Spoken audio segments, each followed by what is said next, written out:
नमस्कार विद्यार्थियों।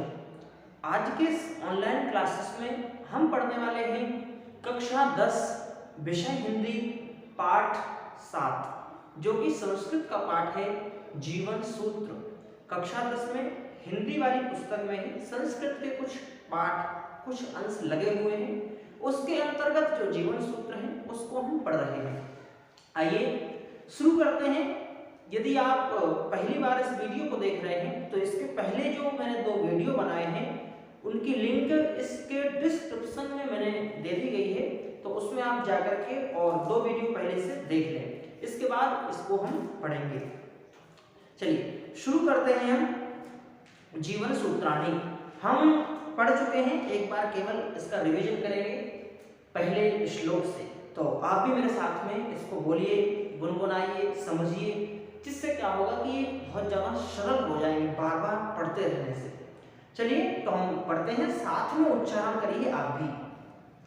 किंचित् गुरुतरं भूमे किंचित् उच्चतरं चखात् किंचित् गुरुतरं भूमे किंचित् उच्चतरं चखात् किंचित् शीघ्रतरं वातात् किंचित् बहुतरं तृणात् किंचित् बहुतरं तृणात्। इसका क्या उत्तर दिया युधिष्ठिर ने इस प्रश्न का?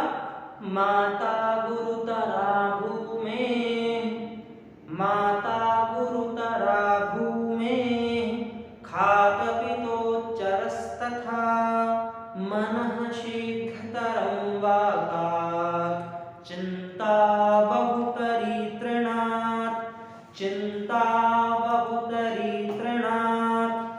फिर दूसरा श्लोक।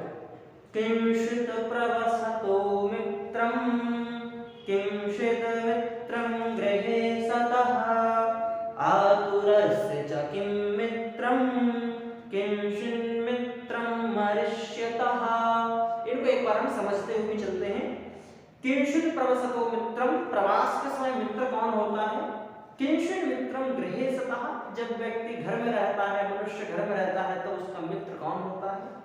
तीसरा प्रश्न है आतुरस्य च किम मित्रम, जो व्यक्ति आतुर यानी रोगी है, बीमार है, उसका मित्र कौन है? और किंचित् मित्रम मरिष्यतः, जो व्यक्ति मरने वाला है उसका मित्र कौन है? 4 प्रश्न है, क्रमशः उत्तर दे रहे हैं युधिष्ठिर। सार्थः प्रवसतो मित्रं सार्थः प्रवसतो मित्रं भार्या मित्रं गृहे सतः आतुरस्य विषं मित्रं दानं मित्रं मरिष्यतः। 4 प्रश्नों के 4 उत्तर दिए। पहला उत्तर क्या है? सार्थः, अर्थ यानी विद्या भी होता है, पैसा भी होता है, बुद्धि, ज्ञान, कुशलता, दक्षता, कुछ भी। तो ये जो होता है ये प्रवास के समय व्यक्ति का मित्र होता है। फिर कहा भार्या मित्रम गृहेशतः, जब व्यक्ति घर में होता है, मनुष्य व्यक्ति जब घर में होता है तब उसकी जो भार्या पत्नी जो है वो है उसकी मित्र होती है।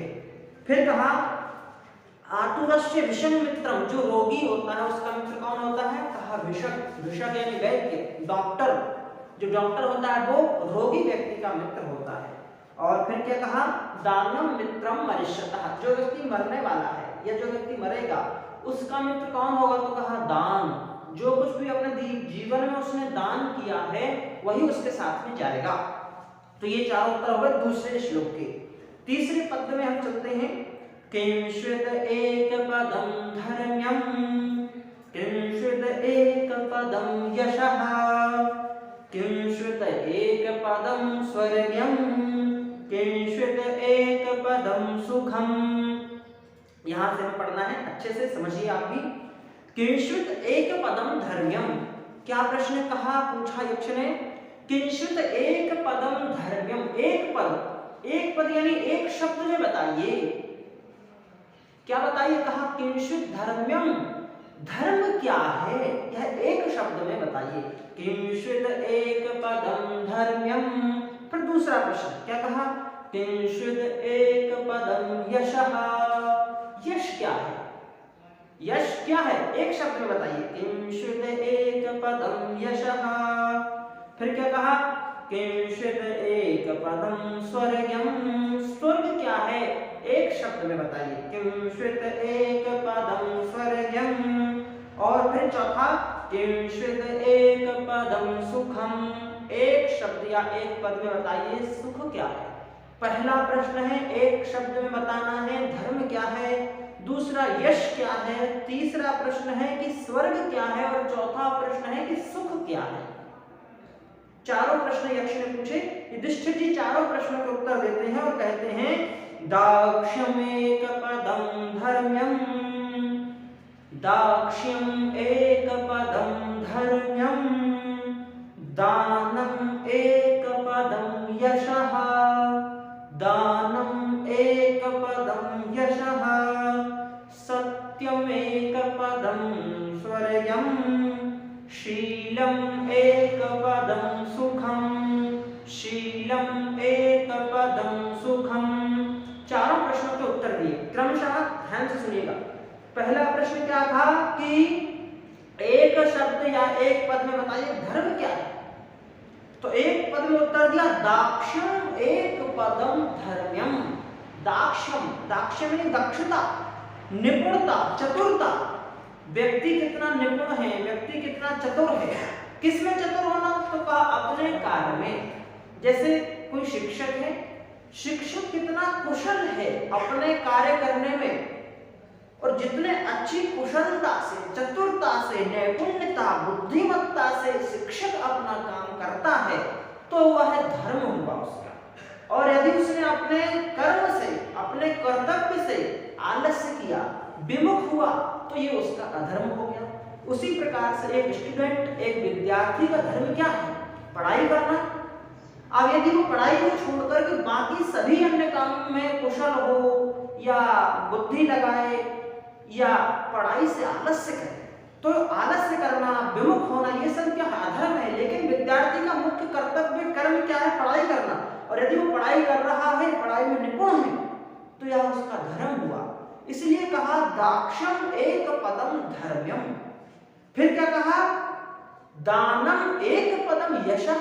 दूसरा प्रश्न था कि एक पद में बताओ, एक शब्द में बताओ कि यश क्या है, तो युधिष्ठिर ने उत्तर दिया कि यश है दान। दानम एक पदम यशः। यश कीर्ति व्यक्ति की जितनी भी होती है, जो कुछ विभूषण क्या है, तो कहा दान। ये जितना तुम दान करोगे जीवन में, जितना, चाहे बुद्धि का दान, चाहे ज्ञान का दान, चाहे धन का दान, चाहे अन्न का दान, चाहे वस्त्र का दान, किसी भी प्रकार का दान यदि मनुष्य करता है तो वही उसका यश है। समाज में गरीब व्यक्ति को, जिसको आवश्यकता है, जिनको पढ़ने की व्यवस्था नहीं है उनको आप पढ़ाइए, जिनके पास किताबें नहीं है, पढ़ सकते हैं, उनको किताब दान करिए। जो पढ़ नहीं सकते, किताब रखे हैं, केवल पेज पलटाते हैं, उनको बताइए, समझाइए, अपनी बुद्धि का दान कीजिए। तो सबसे बड़ा यश किसमें है, तो युधिष्ठिर ने उत्तर दिया दान में, दानम एक पदम यशः। तीसरा उत्तर दिया सत्यम एक पदम स्वर्गम। स्वर्ग क्या है पूछा था, तो कहा कि सत्यम, सत्य बोलना ही स्वर्ग है। आप सोचो कि मर जाओ, मरने के बाद स्वर्ग देखोगे, नहीं नहीं, सत्य बोलो, आप झूठ नहीं बोलना, सत्य बोलो। और सत्य बोलने पर सिर्फ बोलना नहीं, सत्य के ऊपर आप अड़े रहो, डटे रहो, एक सत्य के साथ में डटे रहो, तब आपको अपने अंदर एक अनुभूति होगी। और उसी अनुभूति को ही स्वर्ग कहा कि सत्य के साथ जो रहता है, सत्य के साथ जो चलता है, जो सत्य भाषण करता है, जो सत्य के साथ में रहता है, सत्य के साथ चलता है, वही स्वर्ग। तो तीसरे प्रश्न का उत्तर दिया सत्यम एक पदम स्वर्गम। और चौथा क्या है, कहा किंचित एक पदम सुखम। एक शब्द एक पद में बताओ कि सुख क्या है। तो विद्यार्थियों युधिष्ठिर ने उत्तर दिया, क्या उत्तर दिया, देखिए शीलम एक पदम सुखम। सुख क्या है, तो कहा शील। शील यानी त्याग, व्यक्ति की नम्रता, व्यक्ति के अंदर दया भाव, त्याग की भाव, यही सुख है। यदि इधर से भी चाहिए, उधर से भी चाहिए, ये भी चाहिए, वो भी चाहिए, इसकी भी कामना, उसकी भी कामना, हर एक चीज यदि व्यक्ति सोचता रहेगा, हर एक चीज की चाह रखेगा, तो वो सुखी नहीं हो सकता। और दया भावना नहीं है, करुणा की भावना नहीं है, आनंद की भावना नहीं है, दूसरे के प्रति अच्छा प्रेम नहीं है, व्यवहार नहीं है, तो व्यक्ति सुखी नहीं रह सकता। इसीलिए कहा शीलम, क्योंकि एक शब्द में बताना है ना, इतने सारे शब्द तो कह नहीं सकते, इसलिए एक शब्द कह दिया शील। शील के कई सारे अर्थ हैं, प्रेम भावना, दया की भावना, करुणा की भावना, सुख की भावना, ये सारे अर्थ एक शील शब्द में समाये हुए हैं। इसलिए कहा शीलम एक पदम सुखम, एक पद में यदि सुख चाहते हो तो कौन सा पद होगा, तो कहा सुखम, सुख के लिए शीलम एक पद है। आगे चलते हैं, एक बार इस श्लोक को फिर से दोहरा लीजिए। दक्षम एक पदम धर्म्यम, दानम एक पदम यशः, सत्यम एक पदम स्वर्गम, शीलम एक पदम सुखम। आगे चलते हैं, चौथा पद्यांश है। अब यहां पर फिर यक्ष ने सोचा कि ये तो सभी प्रश्न को उत्तर दे रहा है युधिष्ठिर, हर प्रश्न जो भी मैं प्रश्न पूछता हूं युधिष्ठिर उत्तर दे देता है। तो यक्ष ने थोड़ा सा ऐसा प्रश्न पूछना चालू किया जिनके उत्तर बहुत सोच समझ करके, मतलब कई सारे उत्तर हैं लेकिन उन उत्तरों में से छांट करके एक शब्द में और एक उत्तर देना है।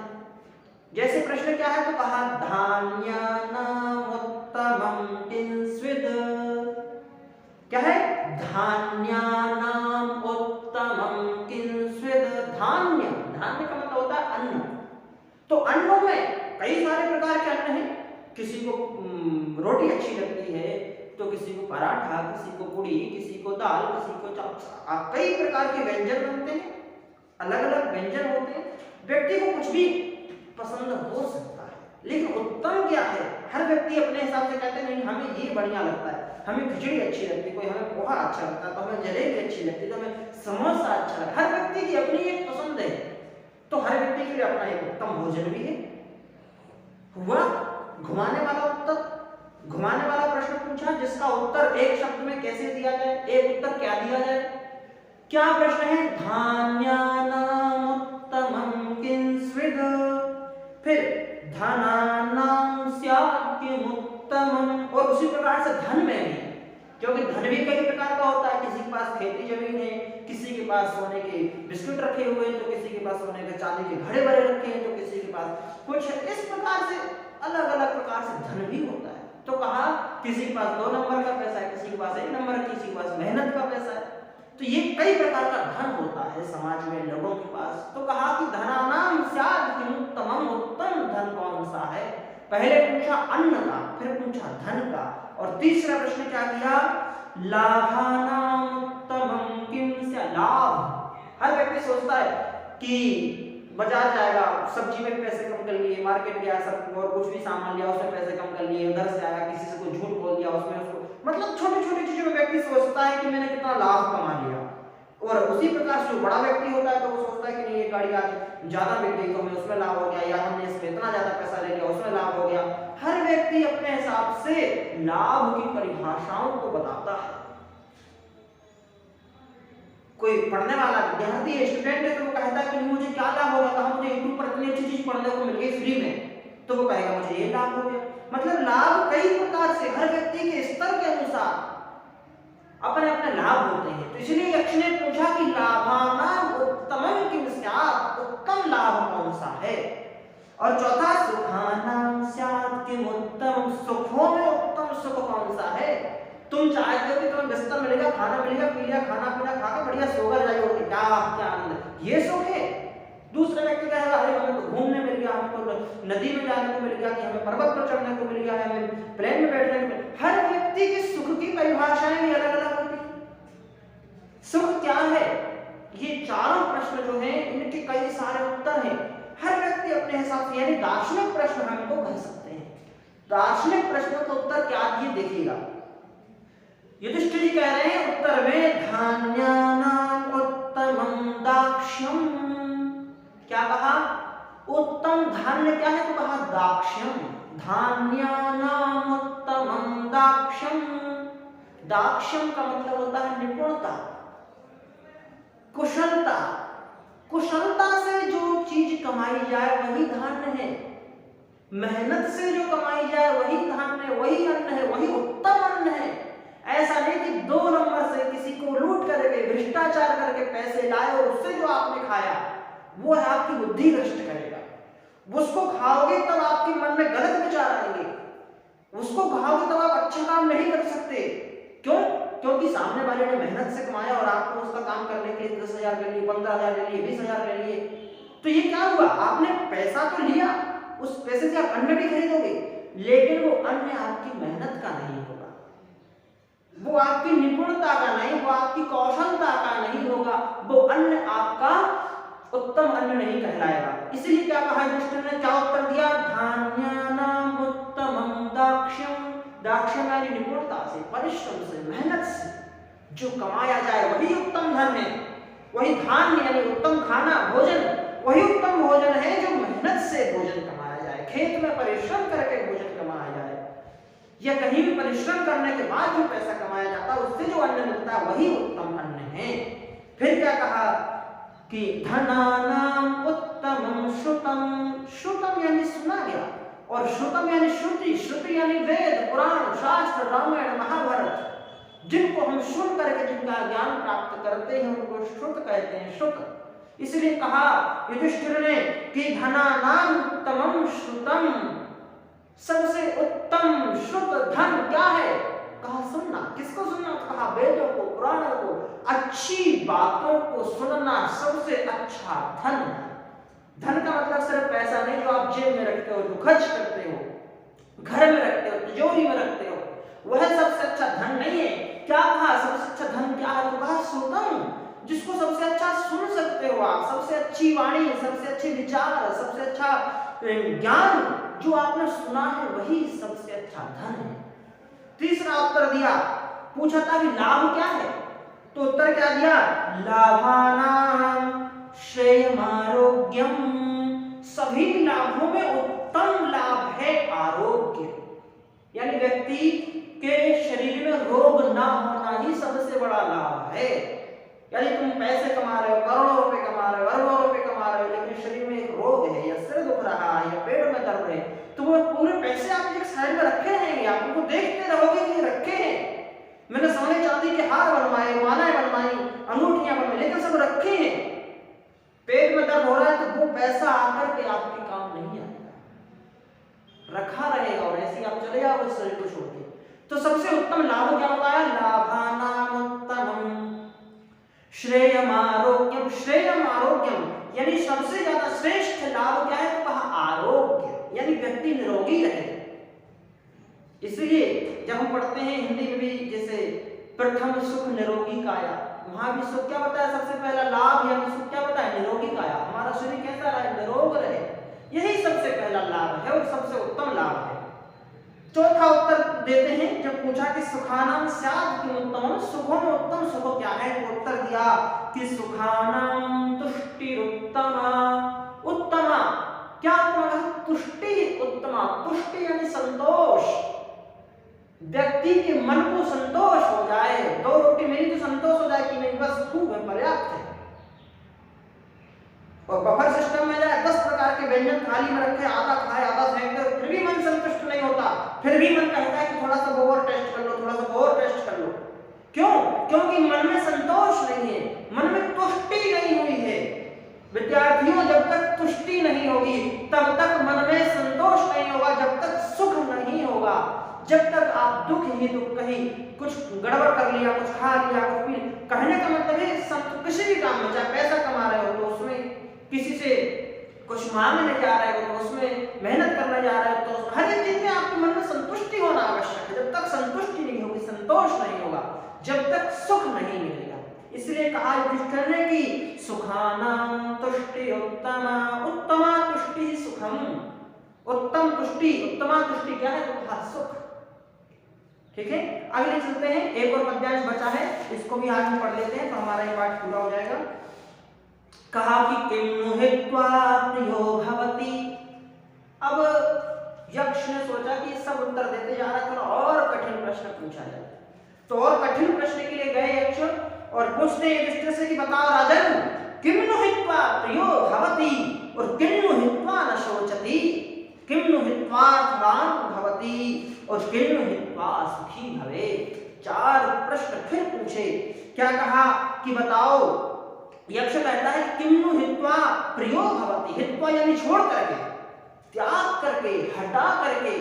तो कहा कि ऐसी कौन सी चीज है जिसको तुम छोड़ दोगे, जिसको तुम दूर कर दोगे, हटा दोगे, तब प्रियो भवति, यानी सब कुछ तुम्हें प्रिय लगेगा।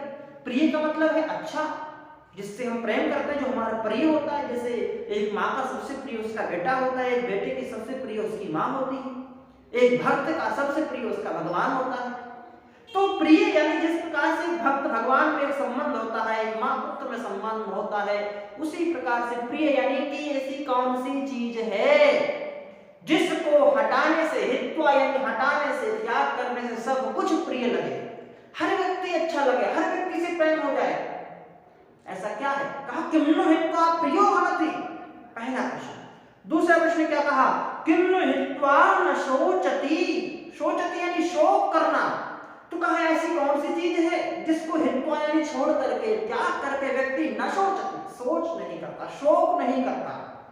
शोक होता है जब कोई घर में परिवार का व्यक्ति चला जाए, संबंधी, दोस्त, कहीं ना कहीं से सूचना मिलती है कि आज वो चलेगा, तो मन में शोक होता है, ग्लानि होती है, दुख होता है। तो कहा शोक कौन सी ऐसी चीज है जिसको हटाने से शोक नहीं होता?